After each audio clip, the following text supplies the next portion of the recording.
This is an 8-iron, and it's a dead shank. Wow. Way right. Oh, Takes a hop off the path. You got to be kidding me.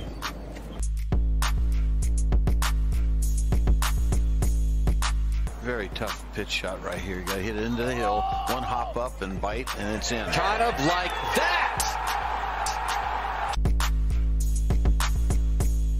Well, I would like to welcome a 6-time winner around the world in professional golf, Champions Tour player, noted instructor, short game, long game, all of it, Skip Kendall, to the Sub 70 podcast. Pro, thanks for taking the time today to do this. Looking forward to the conversation. Me too, Jason. Thanks for having me. I really appreciate it. Well, how are things down in Orlando? I was down there a week or so ago. Had the honor of playing with you for 2 days. Very cool from my standpoint of watching a professional play, and I'm always not amazed because I've done enough, but how much better a touring professional is than your good amateur player. So it was so much fun to watch a play. But how are things back home? How are things in Florida? And what's the landscape down there right now, basically? Well, it's pretty crazy this week. Everyone's getting ready for the PGA show, so a lot of people are in town. It's obviously a lot warmer than where you are. We enjoy the weather down here, and having grown up in Wisconsin, I pretty much shoveled my last driveway. I don't think that's going to be happening anymore. I'm down here for good. It's nice. I can't blame you. We had a great time being down there, at Hawks Landing and going to play the Grove and stuff. It was a blast. And we'll get in. Yeah. Oh, God. Like, how good was that, right? Like, the Grove is. Yeah, it was fun. It's always fun going down there. 1,000%. Well, we'll get into your playing career a little bit later, but I'm always fascinated by teaching and how we all get better with golf. So my first question with that is how did you go? Because I know you still play in the Champions Tour, and I know once that kind of fires up, you're still a competitor and you want to play well out there. But how did you also go into teaching? How did that transition happen? I could go back to a few things. I never thought about, when I was playing, especially on tour, I just never thought about, ever teaching. It kind of, I'll tell you when the first thing, my wheels kind of got spinning when leading up to playing on the Champions Tour, I wasn't getting into a lot of tour events, so I ended up playing, a whole bunch out on the, what's the Korn Ferry Tour now. And, really you could walk up and down the range tee and everyone looks like they're, number one in the world. The sound's great. The swings are awesome. These are young kids that have, really done well in college, and they're, getting their feet wet playing, and, they're one step away from being on the PGA Tour.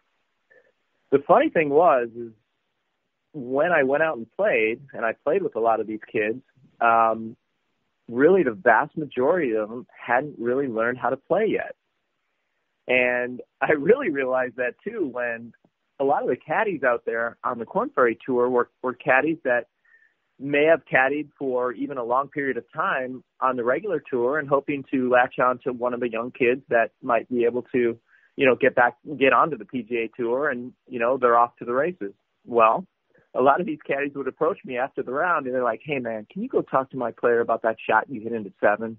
I mean, my player, he doesn't have that shot, and he's never thinking about that kind of stuff, and, so on and so forth. And this happened quite a bit. And, at first I was like, listen, why would I want to – I'm playing against him. I'm not going to help him right now, If he wants to come over and talk to me, sure, I have no problem talking to him and, answering any questions that he may have. And anyway, that kind of started. It kind of got my wheels spinning a little bit about, maybe I do know a little bit more than, I think I do. And one other thing happened. I was at the time with my coach, Brian Mogg. It was right early in my Champions Tour career when I started playing out there. And the mother of one of his students, she was 13 at the time and really a phenom, approached me about, can you help my daughter out? And I was a little flabbergasted at first because I was like, well, what do you mean? I mean, she's working with Brian. And he's like, no, she comes here and she gets, an hour of, full swing lessons, but nothing else. I want you to help her with everything else, short game, how to play, so on and so forth. And I'm like, wow, okay, that, and that was really, she was the first person that, that I ever, got together with. And it was really cool because that summer she ended up winning a couple of AJGA events. And, I felt like I had a little bit of a hand in it. And, honestly, that was a really cool feeling. And so from there, it just kind of grew just little by little, word of mouth, started getting some more students. And, I could do this while I was playing the Champions Tour because Champions Tour doesn't play every week. So I was home and, I could see students, on weeks off and stuff. And it just ended up growing from there. And finally, after the 2019 year, I played a full year.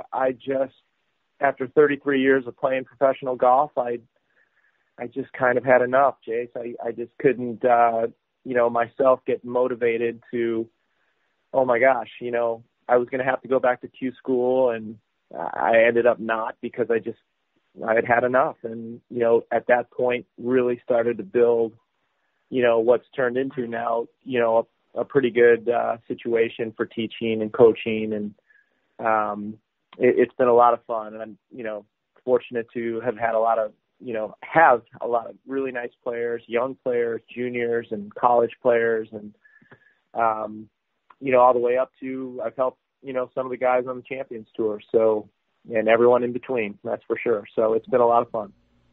What do you, these guys have these, like you said, you see them on the Korn Ferry Tour and they're 6'3" and the ball speed's 182 miles an hour with the driver and it looks superb, right? Where do you think they've got that? But where was the art lost that you had to teach? You're teaching them from all years of experience. Why don't you think they had that attribute that you could see from playing professional golf for so long? They've got on paper, like I said, it looks like number one player in the world, but the art of getting the ball in the hole. Like, where do you think that gets lost with this younger generation?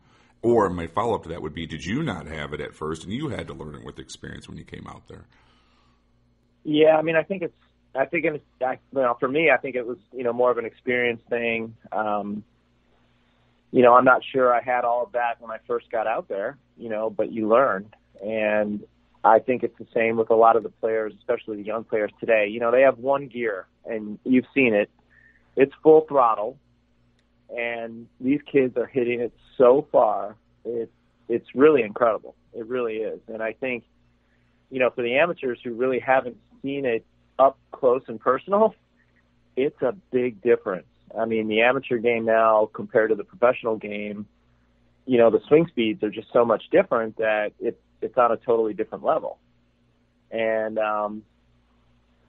some of the things that I saw when I got out there was, say, for instance, a pin on a back tier where you would have one of those kids, even if they hit it way down there, say they even have lob wedge in there, there's no chance you're keeping a lob wedge up on that back tier. If you landed on the back tier, it was going to spin back off, middle of the green, maybe even to the front of the green.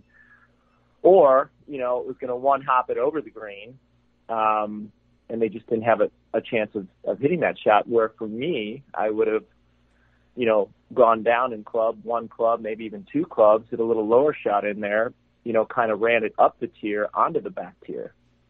And it was just stuff like that I saw. A lot of course management situations that, I'm like, what is this guy doing, And it was really, kind of raised a lot of red flags for just, course management, how to play the game, different shots in different situations, where you need to hit shots, how you need to set up the hole. It's a chess game out there. And like I said, a lot of these kids, while they look great, it's just full throttle, full out, and wherever the ball goes, they find it and hit it again. There wasn't a lot of thought going on. So, I know the game has changed too, and these kids on the Korn Ferry Tour are so good now. It's really pretty amazing. And the kids that have figured it out and finish and do get their cards, finish in the top 25 for the year, they're ready to go. They get on the PGA Tour and they're not afraid of anybody, anything.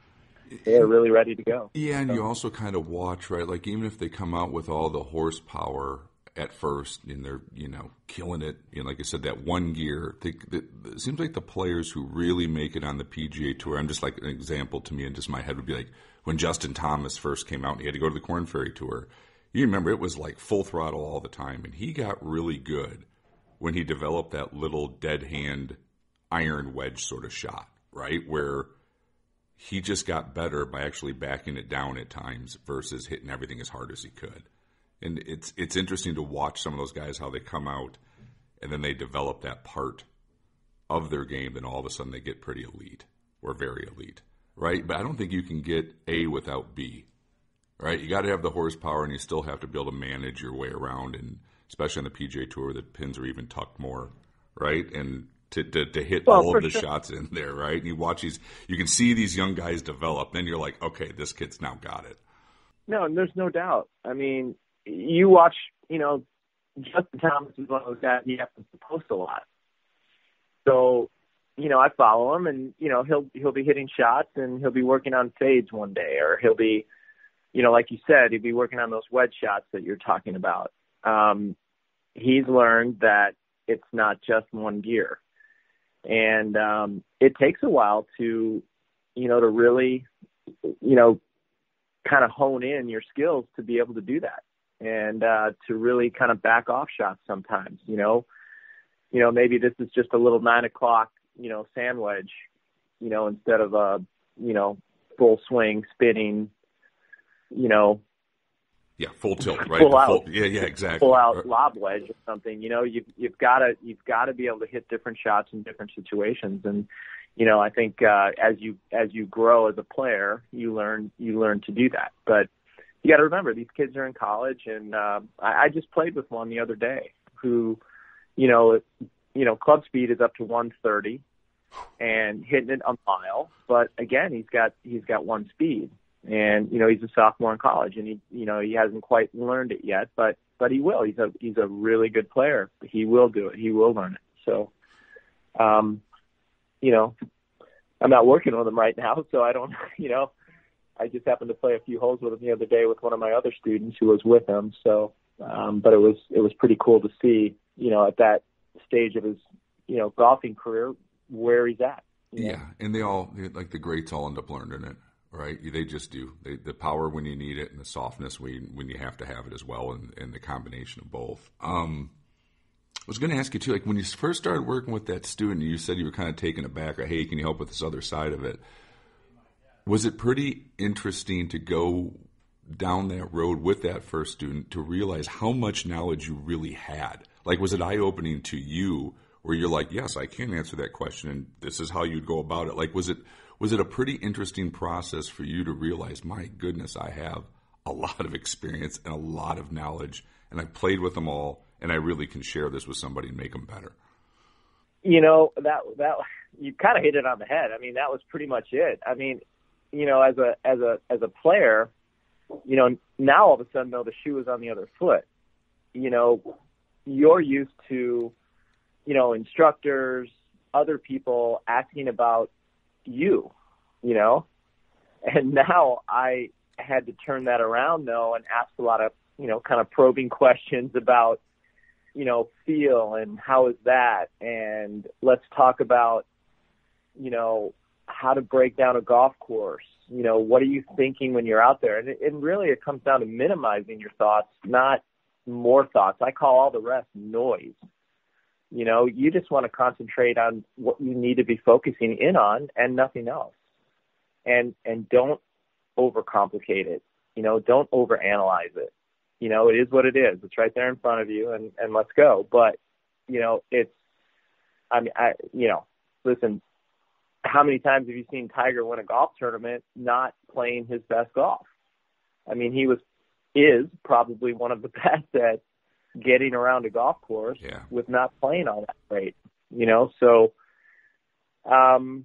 it was fun. I mean, it was great. I realized, I thought to myself, gosh, I've worked with some of the best instructors in the world, and I've worked with some of the best mental coaches in the world and life coaches, I have all this stuff. I remember all this stuff. I have written down, I have journals of all my lessons, you know? I think when you write it down too, you really remember it a lot. And, it definitely, for the retention of it anyway, it was definitely good for me. And to be able to get it across, I felt like, you know, at that point with that first student that I had, I felt like I had a way of communicating well with people. To be able to get my point across, to be able to show them also what needs to be done. I think that was, you know, pretty important, that I could actually demonstrate too, and, you know, show her what needed to be done, and, you know, certain, you know, shots or short game and distance wedges, and, you know, then going to play with her on course, and, you know, kind of showing her all that stuff too. It was really cool. It was eye-opening to me, and, I never thought about it, never really, you know, it never really crossed my mind. I think as a player, you know, you have one goal, and that's to play good, and you're taking care of yourself, and, you know, you're doing all the things you can to play well. It just never really crossed my mind. So. Working with Hank Haney, I know you were always admired his ability. You know, I've heard an interview where you talked about how much you liked Mark O'Meara's golf swing, which I love the golf swing for just how simple it always looked, right? I mean, great player and just kind of up the line, down the line, body rotation, quiet hands. I always loved that move in his prime. It's still a great swing now even, but just it looks uncomplicated. When you worked with Hank, what did you sort of take away from working with him? When he was working with you on your golf game? Well, with Hank anyway, first of all, I got to say about Mark O'Meara. So, you know, it's funny because when I was growing up, you know, Mark was obviously, he's been a great player for a long time. He's a little older than me. So there was a tape an instructional tape. I think it was, you know, one of those VHS things that you pop in your, you know, I mean, it was old. I mean, this is from like when he was really young, but he had already started working with Hank Haney, and Hank had, you know, come on there, kind of explained to, you know, a lot of the things that, you know, they were working on, and they just had there was just a lot of Mark swinging on that tape. And I swear to you, I think I wore that thing out as a kid. I mean, I played that over and over and over again. This is something that I never even told Mark. I mean, because now I know Mark. You know, right. I played with him quite a bit. So I don't think I ever told him that, but I wore that thing out. And so then I went to college. I went to UNLV, and when I got out there, my last year, I went back for my fifth year. I was already done playing, but you know what? I said, I'm going to go back and get my degree. I spent 4 years here. I'm not going to come out of here without a degree. So I went back that year, and that year I really worked. I played a little bit with the team, you know, when they were practicing and stuff, but I really worked hard on my game. And one of the things I did at the time, Hank Haney was in Palm Springs. He was working at PGA West. That's where he was teaching at the time. So I could actually go there. I could drive there it wasn't that far from Las Vegas. I mean, I could get there, you know, pretty quick. And I would see him occasionally. And that really, I mean, I couldn't believe I was doing it after watching those tapes as a kid. Right. But, you know, all of a sudden here I am working with Hank Haney. And honestly, this is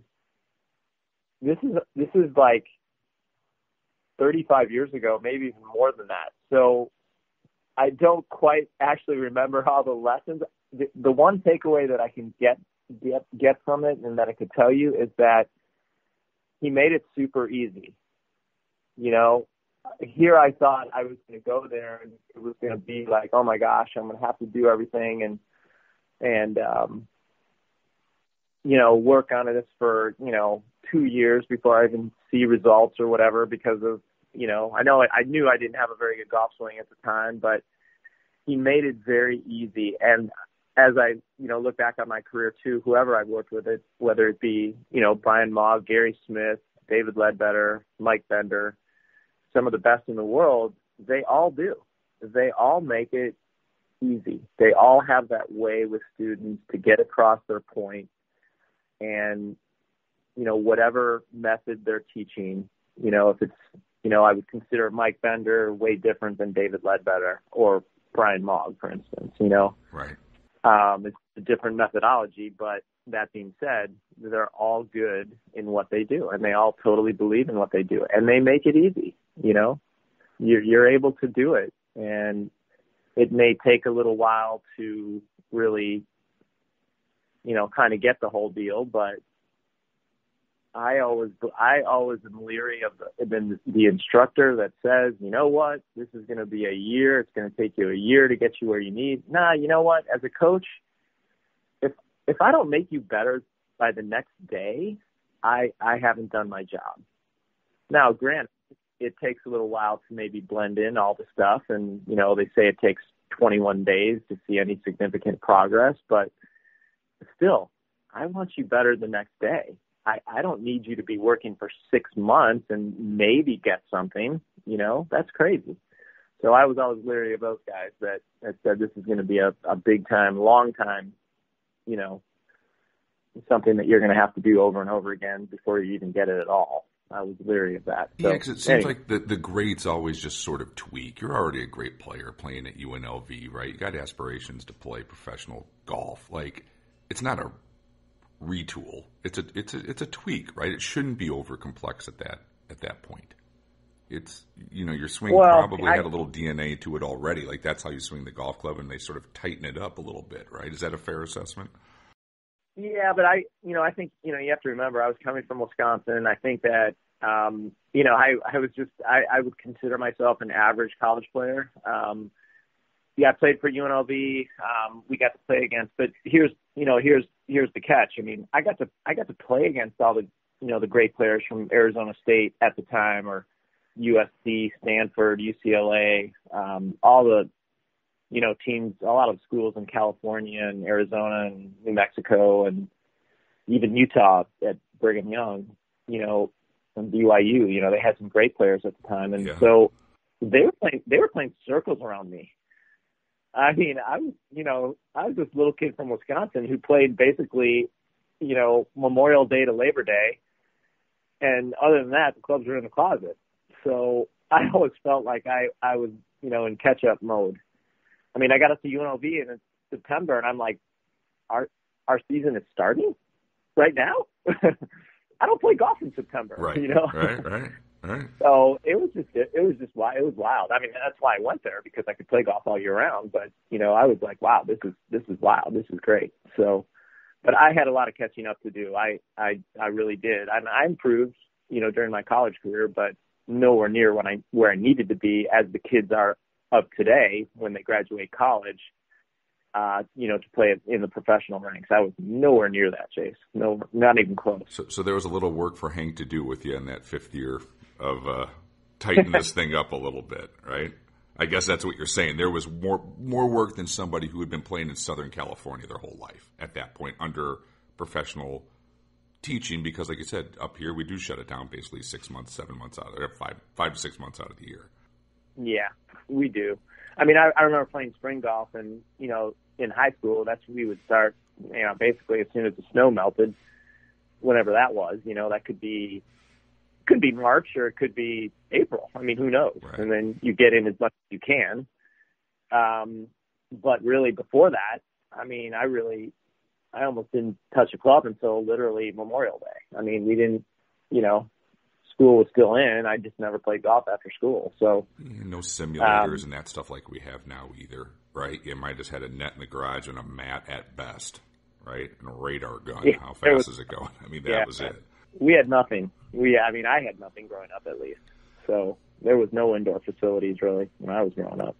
Well, there is all this great new technology in teaching, and I have a two-part question on, how did the academy come about, and then how can people reach you at the academy? And this internet thing doesn't seem to be going anywhere. So I know you're working with the guys over at Virtual Golf Technologies of reaching more students that way, and you're also starting your own website at skipkendall.com. So, since we got the academy, how did that come about? And this new kind of venture that you're doing to reach more people if they're not in the Orlando area, like, wow, teaching is is changing quick, right? And probably for the good, because you can get so much information now just doing it, through the internet, essentially. Well, you can. I met these guys we were at it was kind of an instructional thing last spring. Some of my players were actually going to it. It was a mental coach that was there, and these guys were attending. And I met Stuart Arkin and Nick Morrow there, Virtual Golf Technologies. And Nick was actually filming it. Stuart was kind of going through the the program that we were at, as were some of my students. That's why I was there. And it was a guy that I had worked with, on my during my career, and that's how it all came about. I had no idea these guys were going to be there, but that's where I met them. So one thing led to another. They came out a couple days later to the academy. I kind of showed them what I do, and it just bled into, hey, we need to do something with you, for short game. There's really not that much out there. And let's face it, 70% of your shots, or maybe even over that, are coming from 100 yards and in for, the average player. And that's why, I told them right away that I teach golf backwards. My forte, on the PGA Tour was always having, a good short game putting, short game, and then obviously distance wedges. There was no way I could survive out there without that. Right. So I knew very early on that I had to be, one of the better ones in those areas. So, I had some great teaching. I incorporated a lot of stuff myself. One thing led to another. We started filming. And it just turned into a really nice virtual academy that is now, it just launched less than a week ago. It's on, skipkendall.com. And, the videos are great, and it's all dealing with short game, from putting, working into the short game shot, chipping, bunker play, my wedge system that I made myself from the PGA Tour, into something that I do. I think most teachers teach hands of a clock, when they're doing a wedge system. I'm fine with that. I don't care. I found that too subjective. I never knew where my lead arm was, so I never could, dial in those shots. So that being said, I have my own system that I explain on there, and I think it simplifies everything. And, from the putting into short game, everything builds into full swing. So that's the foundation, and that's why I teach golf backwards, to begin with. And it's just a great tool for anybody to get on and learn how to, do things properly and correctly, with their short game. And once you do and you get that, I was watching Gary Player yesterday on Instagram. He was hitting a 100-yard shot, and he was explaining how important 100 yards is in is. And he said he could take any 14 handicapper, and if he hit every shot from 100 yards and in, they would be a 3 tomorrow. It's probably not far I off. totally agree with that. Right. I absolutely totally agree with that. Just too many people, especially when they get instruction, they go to an instructor and they get an hour of full swing, and they don't get anything else. And granted, that's a very important component of the golf game, but, I don't care how well you hit it. If you can't get it in the hole, your scoring average really isn't going to improve that much. Right. And that's the thing from playing with tour players. You can see, I always when I played, even played with you or Zach or Tommy, whatever it is, if you guys, how much better even the putting is from 20 feet and in, right? Compared to even me, right? How many of you guys make, or if it doesn't go in, oh, good putt, pro, close, right? It is, the difference is crazy of how you guys take advantage of an 8-foot putt, a 10-foot putt, a 6-footer to keep a round going versus even a good amateur player, right? You can really see when I play with the terrain pros of how much better they really, really are. And that's how you get 5-6 under par in a good round of golf, right? You have to take advantage of those situations. So here's where I'm going to go with that, Jace. And that was a good setup for me because I firmly believe that if you, first of all, I think you're a pretty good putter. Okay. That being said, if you were to go through my system and you really understand the 3 sections of my system, of my putting system, I think anybody can be a good putter. All right. Now, being a great putter, I don't hold many people in that category. But that being said, a good putter can definitely make a difference, out there. It's a difference maker. It's a difference of being, I would say, a 10 handicapper to a 5 handicapper. Mm-hmm. And, you talk about like tour players and why they're so good. It's not that it's just the structure of their practice. Tour players have figured out how to practice correctly. And once you do that, you progress, at a high level, at a really high rate too. You get better. But if you're one of those guys and, amateur golfers that thinks they're going to get better by dropping a couple of balls on the putting green and putting around for 15 minutes, that really does nothing for you. You're just not going to get better at putting. And how many people that you play with, or maybe even yourself, if you have 15 minutes to putt, you go over to the putting green and drop a couple balls on the green and putt around. I mean, most everybody does that, right? Oh, yeah, and then I'm bullshitting with everybody on the putting green at the club while I'm doing it.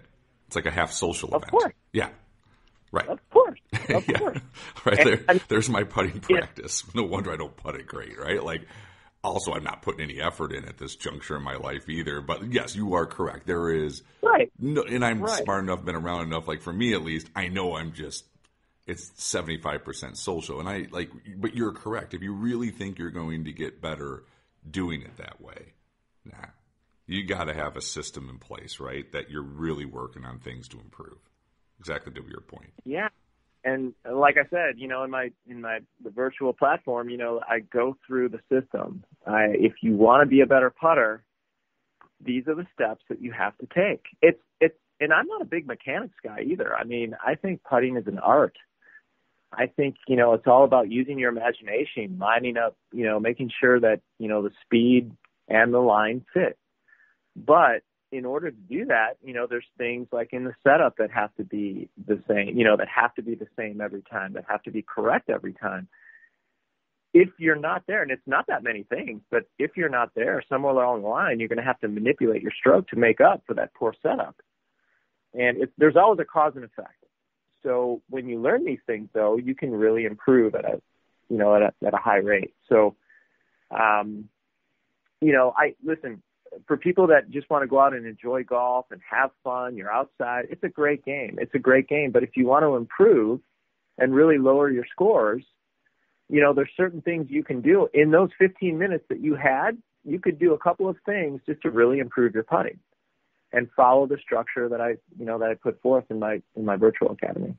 Well, how about this? Next year, I'll have a new left knee, so I can actually attempt to play normal golf, and I'll be motivated this spring once healthy or early summer, and I'll follow the instructions online. I'll text you if need be. I'm going to put a little work in on it this year. That once I get fully healthy, because I really want to start improving again. And when you're injured, it's hard. You're just sort of playing with what you got, and there's no point in putting the work in when it's you can't plant your left foot. I'll make a deal with you because my putting sometimes is a weak point, and I know this. I'll put the work in, and let's see if we can make a little progress this summer and being more consistent. I know you will, and I know I kind of felt bad for you last week. I know you were hurt last week when we were playing with your left knee being so bad, but you still played pretty decent, though. I played fine for not being able to, plant a leg and turn. I thought it was – look, I had a blast, and I had limited expectations. And even if I'm shooting in the 80s, I mean, what a great experience. I'm in warm weather in Florida and getting to play golf with you and the guys. Like, how much fun is that? So, but I'm ready to put some work in this spring to get kind of where I want to be again, right? So I'm going to follow that online at skipkendall.com. I'm going to do some work this spring once we're ready to go. And I really do want to get the short game better.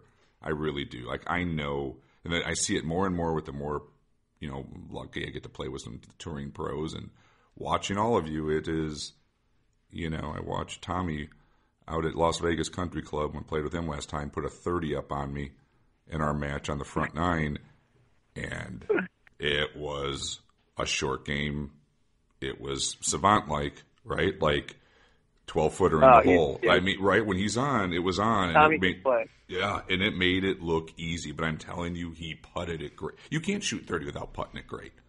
He putted it great. And you just go, okay, there's the difference. The ball striking was good, but the short game was insane. You know, every advantage he could take on that front nine, he did. And he just walloped the hell out of me. You know, in his 60s still. It's that good. So you can see it, right? My eyes have been opened even more. Like, you always knew there was a difference. But when you see it up close over and over, and it's not just Tommy or it's not just you, it's even like playing with like all of you guys have that elite level of short game. And you realize that's how you guys can turn a 74 or 73 when you don't have your best stuff into a 69 that day. And that's so true. I mean, that is so true. You know, I'm trying to make short game. You know, right now, you know, people are, you know, guys are hitting it so far now. The ball's, you know, it just seems to be traveling further. I mean, not so much for the amateurs because, you know, it's all about club head speed. And, you know, the tour players and Korn Ferry guys and even the college players, you know, the teaching of today, they're all learning how to, you know, really get that club head speed up and ball speed just flying off the face. And, you know, guys are hitting it so far. Well, I'm trying to make short game sexy. You know, that's my goal. You know, while everyone thinks the long ball is like, wow, you know, they're going crazy. Well, you know what? What about making that 30-footer on your first hole? What about consistently getting it up and down from bad places? I mean, you know, that's sexy to me. I mean, I'm never going to hit it, you know, 320, 310, even 300. You know, that's just not my game. But, you know, how about knocking wedge close at 54 yards to a foot? Right. You know, to me, that's sexy. And that's what I'm trying to get across to people. That's how you lower scores, too.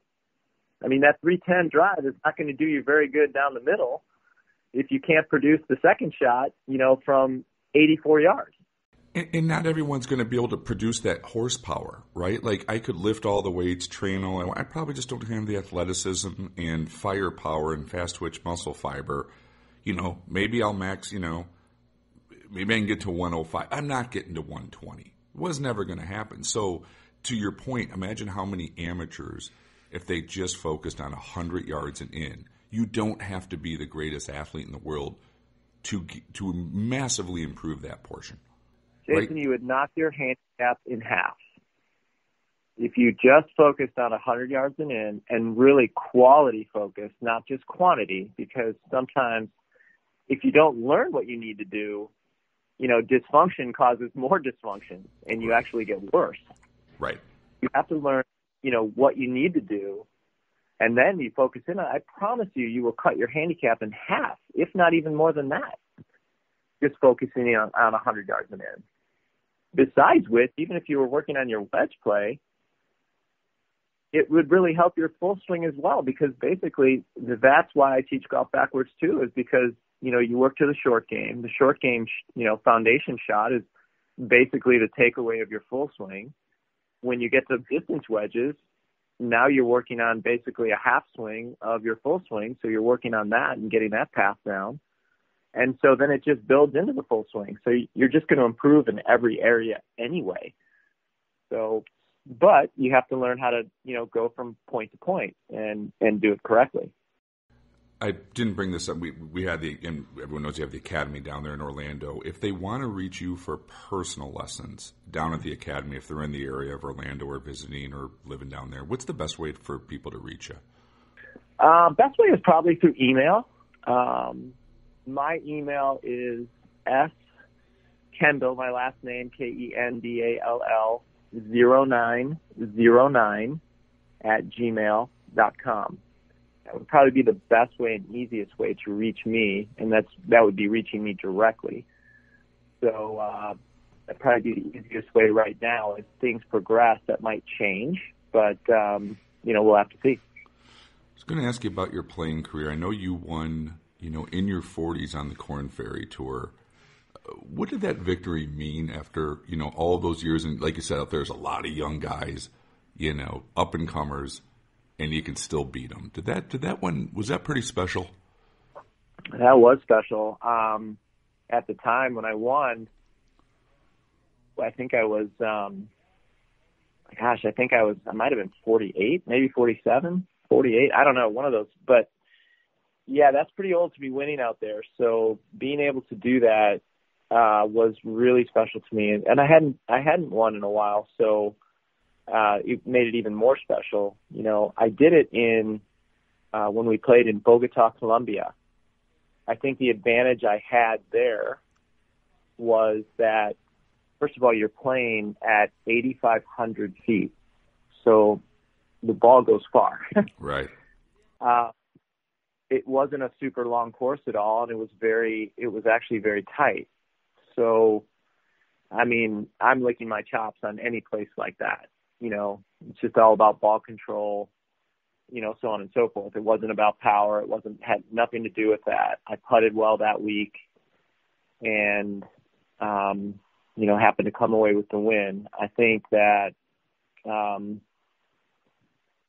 was just kind of a culmination of, putting in some hard work. It was the first tournament of the year that year, and I put in some hard work. I was actually coming off thumb surgery from the prior year, but I had, kind of recovered, and that off season I put in, some good work because I really hadn't played. I had probably 6-month recovery there, so I didn't have much chance to, play the prior year. But I put in some hard work after I healed up that off season to get ready for the first event. And, everything just kind of came together, played really well, and, just got it around the course. Like I said, it's a chess game, and at 8,500 feet, you're doing a lot of guessing. You got to control trajectories. You had to shape shots because there was a lot of dog legs there, and I think they still play there today, although I think they play both courses there instead of just the one that I played on that year. It's still it's a great place. It's a remarkable accomplishment, though, to do it in your late 40s like that. Like, it has to be a hell of a confidence builder and satisfying, right? To do it at that stage of your career. Yeah, hey, kids, the old man's still, old relative speaking for that tour, but the old man still got it a little bit here, right? Like, you're talking about that experience and what they could learn from it, right? Like, it had to be a really cool moment to know, like, if you put the work in, you still have the skill set to win at a really high level. Yeah, that was fun. I got to say, I think that was when I think Billy Horschel was playing that week, and he was having a good week. We never played together that week, but I think he was like right there the whole way. And this is going back a lot of years, so this is before Billy really got on tour. Right. And he was just paying his dues on the Korn Ferry Tour at the time, and I think I ended up clipping him at the end along with a couple other guys that were up there. But he's had a heck of a career since then, so that was pretty cool to beat some of those guys back then. Exactly, you got him that week. I was going to ask you too about some players you competed against, because you played in an era. I don't know, there was a lot of competition. It was a great era of golf when you were on that kind of 15-year run on the PGA Tour or something. Can I throw a couple names at you and just give me your first impressions of what it was like to compete against these guys, if that's okay? Mm-hmm. All right, VJ. What comes to mind when you just think about his game, competing against him, playing against him on the PGA Tour in that era? Well, I don't know if I have enough accolades actually to say for everyone that you're going to list here, because I mean, it's hard. I mean, because, they're all great. BJ was awesome to play with, because when I was playing with him, that's when he was pretty much at his best. And, when he was winning all those tournaments, and it was really cool. And I mean, I don't know, like, you're going to name every player. Well, I'm going to go a few, but is there like... I don't know what to say, because they're all great. But is there one thing, like if I say VJ, that just pops out to you, right? If I just said VJ, is it, oh man, did he iron it great? Or like, what just instantly kind of pops into your mind when you think about guy you're playing against? Here's what I can say about VJ. So when I was playing with him back then, I mean, certainly I played with him since then on the Champions Tour, but back then he would get really upset if he missed it left. So if he missed it left, if he missed it a foot left in the rough off the fairway, he would be livid. But he could hit it a fairway over to the right, and it wouldn't bother him in the least. So he was playing the modern power fade then. He hated the ball going left. And that's the one thing that I can say about BJ, that he always stuck with that, though. Power fade was, off the tee, it was pretty special, He just couldn't stand missing shots to the left, though. That drove him crazy. And he really worked hard on, we all know his work ethic. My gosh. I mean, hard work. I mean, that would be BJ Singh. I mean, if I could say anything about him, I mean, how he's still standing upright with how many golf balls he's hit in his lifetime, I have no idea. But it was pretty awesome to watch. I mean, he would be up there from, early morning to basically until it got dark. And, maybe lunch and dinner in between, and that was it. But it was all day. John Daly. Oh man, fun, fun to play with. Give you the shirt off his back. I mean, just always keeps you on your toes, Great guy. Ernie. Never played with him. Never played with him. To this day, I've never played with Ernie Els. Yep. We've never matched up, so can't say. I mean, obviously, great player. Yeah. But the golf swing was just effortless power. Yeah. We never got paired together, though. I all my years on tour and his too. And I would have not guessed that one. Yeah, I sort of figured you had to have a little battle with him at some point in time in a tournament, right? As long as you were out there. Yeah. We were never in the same group, though. Phil. What was it like? Oh man, I mean, you went up head to head against him. You had a playoff with him, right? Yeah. What was it like going like Phil? Like if I just say Phil Mickelson, what comes to your mind from that standpoint? I would have to say, really of anyone that I played with, the most talented. Just raw natural talent. Just amazing. Very aggressive, obviously. He would hit shots that I don't think anyone else would even try. Incredible stuff. Not always working out in his favor, though, that's for sure. But he certainly wasn't afraid to try them. But I think just with, the sheer shot-making ability of stuff that I saw when I played with him, it was, you had to admire it. It was phenomenal. And not everything, like he would get it, you may not always hit it completely, right down the middle off the tee, but that was the beauty of it. He always found ways to, get out of trouble, and it didn't always pan out, in his favor, like I said, but he wasn't afraid to try everything, and I always really admired that about him. But just sheer shot making ability, him and probably Corey Pavin would come to mind, of just unbelievable, what they see and how they hit shots. Right. I mean, Corey hit shots like there was a tree 10 feet in front of him on every shot. Didn't matter if there was a tree there or not. Let's go. Well, I think we were driving. We were telling the story where didn't he hit like a drive? Literally there, 10 feet in front of him. Yeah, and he hit the drive like over the people's heads, and they're all ducking, and there was no point. I mean, he didn't even need to do it, but he was like completely confident to start this power fade over people's noggins and bring it back. Like, no problem. Yeah, got this. Oh yeah. I mean, it was like I said, that tree was non-existent. And it was there 10 feet in front of him, 10 yards maybe in front of him, and he had to curve it around it every time. It was, you never really saw too much of a straight shot with him when I played with him anyway. It was always curving one way or the other pretty much big time. Love it. Last one I got asked, Tiger. Well, I mean, like I said, it was more of, I mean, just awesome, but it was more of, just watching is, more like for me, like being able to be up and close and personal and just see the concentration and the focus, before he got into a shot. And, I'll tell you a quick story. I'm playing with him at third round at Doral one year, and really windy conditions. I think we were playing with Justin Leonard that day, and I mean, scores are really high up there, and I'm not even sure what I shot that day, and I don't think Justin played all that great either. But coming down 18, Tiger was a couple under par for the day, which was legitimately 6 or 7 under, right. If there was no wind. And, he just dead into the wind on that par 4, that Blue Monster hole. It's just one of the hardest finishing holes in golf. And it's into the wind. So now it goes from like 500. It's literally like, I don't know, 550 or whatever. I mean, it's just crazy long. It's impossible. So he just laces it down the middle. And we're walking up to our tee shots, and he looks at me. He always puts a PY in everyone's name. Everyone's name always ends a Y, I should say, on everyone's name. He goes, Skippy. If I make par on this hole, I'm in the last group tomorrow. And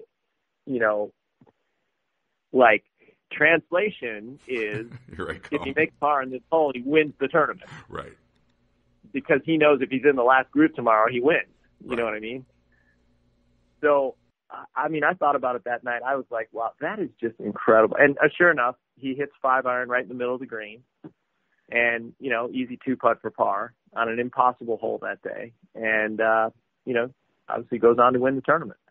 And I just that was just awesome, stuff like that he knew that if he, made par in this hole and he's in the last group the next day, he wins. Right. Game over. So that was awesome. How cool is that? That was awesome.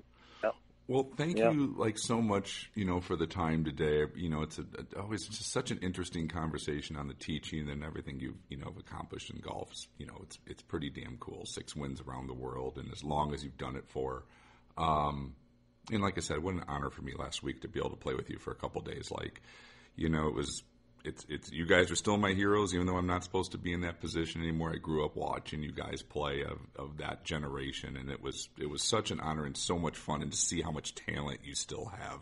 It's so cool to see it up close. So best of luck, with skipkendall.com. I know the teaching's going really well, and it's such a cool outlet for you to do it on the virtual platforms anymore. So I don't see anything but positive vibes for what you're doing in 2023. And then, hopefully you're still getting a few Champions Tour events and get you kind of wound up to get that competitive juice going a little bit. We'll be following you too at Sub 70 if you're out there playing, and kind of give some updates on scores and stuff like that. But, I know how much you still enjoy to compete and how pumped up you get if we can, if there's a few events that work for your schedule this year, just to kind of still go out there and compete with the boys and see what you got still. Oh, definitely. You always have that competitiveness in you, and you always want to, I want to get back out there, see the guys a little bit, and it's just fun for me now, and but when I do go out there, I want to play well. And listen, Jason, I'd like to say, thank you for, helping me out with everything with Sub 70. What you have created there, I think, is just an amazing company. You have amazing golf equipment. And, if people hadn't seen that, I would love for them to, go check your site out and, see all the variety of clubs that you offer. And, they're fantastic. So, for everyone out there, sub70.com, go check it out. I appreciate you doing that. I really do. And like I said, it's an honor to work with you. So best of luck. If you need anything, reach out. And, if, like I said, if you need to reach Skip, you have the email address, skipkendall.com. Go see him. Your golf game will get better. Yeah. Thanks, bro. Appreciate it. Hey, thanks, Jason. Take care.